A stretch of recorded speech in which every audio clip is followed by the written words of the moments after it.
नमस्कार, मैं स्वप्निल और आप the news launcher Uttar Pradesh Uttarakhand देख रहे हैं।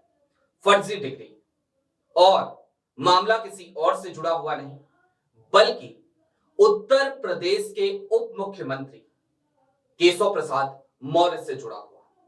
केशव प्रसाद मौर्य को सुप्रीम कोर्ट से एक बड़ा झटका लगा है और आज की तारीख में जब ये झटका लगा है तो फिर केशव प्रसाद मौर्य की मुसीबतें काफी हद तक बढ़ गई हैं। उनके माथे पर चिंता की लकीरें आ गई होंगी और ये सारी बातें क्यों कह रहा हूं, मामले को तो विस्तार से जानेंगे, लेकिन उससे पहले अपने स्क्रीन पर ये खबर देख लीजिए। जी हां, केशव प्रसाद मौर्य को सुप्रीम झटका। और ये सुप्रीम झटका क्या है, तो चलिए अब जरा विस्तार से पूरे मामले को समझते हैं, तफसील से समझते हैं। दिवाकर नाथ त्रिपाठी नाम के एक याचिका करता है, वो इलाहाबाद हाई कोर्ट पहुंचते हैं और हाई कोर्ट जब पहुंचते हैं तो वो ये कहते हैं कि केशव प्रसाद मौर्य ने फर्जी डिग्री के आधार पर साल 2007 में पेट्रोल पंप की डीलरशिप ली थी। साथ ही साथ उन्होंने ये भी आरोप लगाया कि अपने हलफनामे में भी केशव प्रसाद मौर्य ने फर्जी डिग्री के आधार पर गलत जानकारी दी है, लिहाजा इस मामले में एफआईआर दर्ज होनी चाहिए। इलाहाबाद हाईकोर्ट याचिकाकर्ता की याचिका को खारिज कर देता है।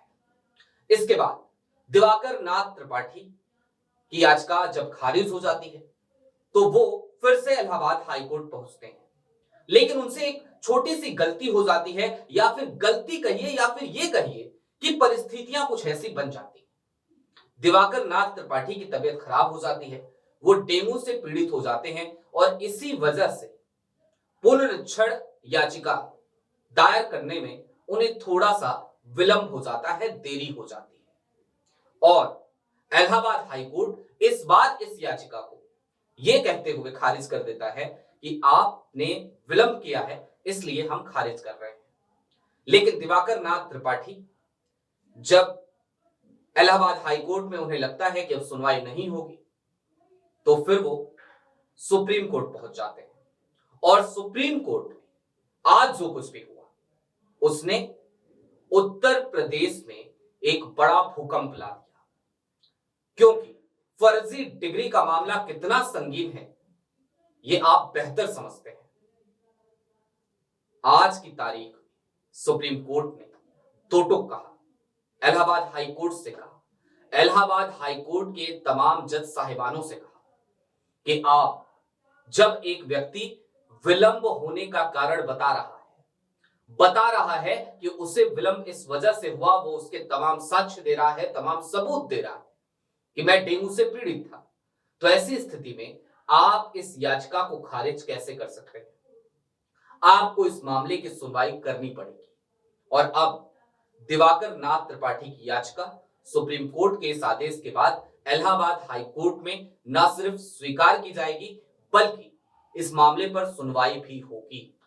लेकिन जरा सोचिए, ये किस तरीके की राजनीति चल रही है, ये किस तरीके की सत्ता है और ये किस तरीके के लोग हैं जिनके ऊपर इस तरीके के आरोप लगने लगे हैं। फर्जी डिग्री का मामला, किसी और विपक्ष के नेता के ऊपर इस तरीके के आरोप लग जाएं तो पूरी की पूरी भारतीय जनता पार्टी पूरे देश को सर पे उठाकर घूमती है। ना जाने किस किस तरीके के कैंपेन चलाए जाते हैं, ना जाने किस किस तरीके से उस पक्ष को प्रताड़ित किया जाता है। आरोप ही लगते हैं तभी ये सब कुछ हो जाता है। यहां तो याचिका पहुंच भी जाती है, खारिज भी हो रही होती है, खबरों में भी इस बात का कहीं जिक्र नहीं होता, मीडिया भी मैनेज हो जाती है, और जिक्र तब होता है जब मामला सुप्रीम कोर्ट तक पहुंच जाता है और सुप्रीम कोर्ट का कोई फैसला आ जाता है। बहरहाल इस मसले पर जो भी अपडेट आएगी आप तक पहुंचाते रहेंगे। अभी के लिए दीजिए इजाजत। ऐसे ही तमाम अपडेट्स, तमाम डेवलपमेंट्स के लिए जुड़े रहिए न्यूज लॉन्चर उत्तर प्रदेश उत्तराखंड के साथ। शुक्रिया।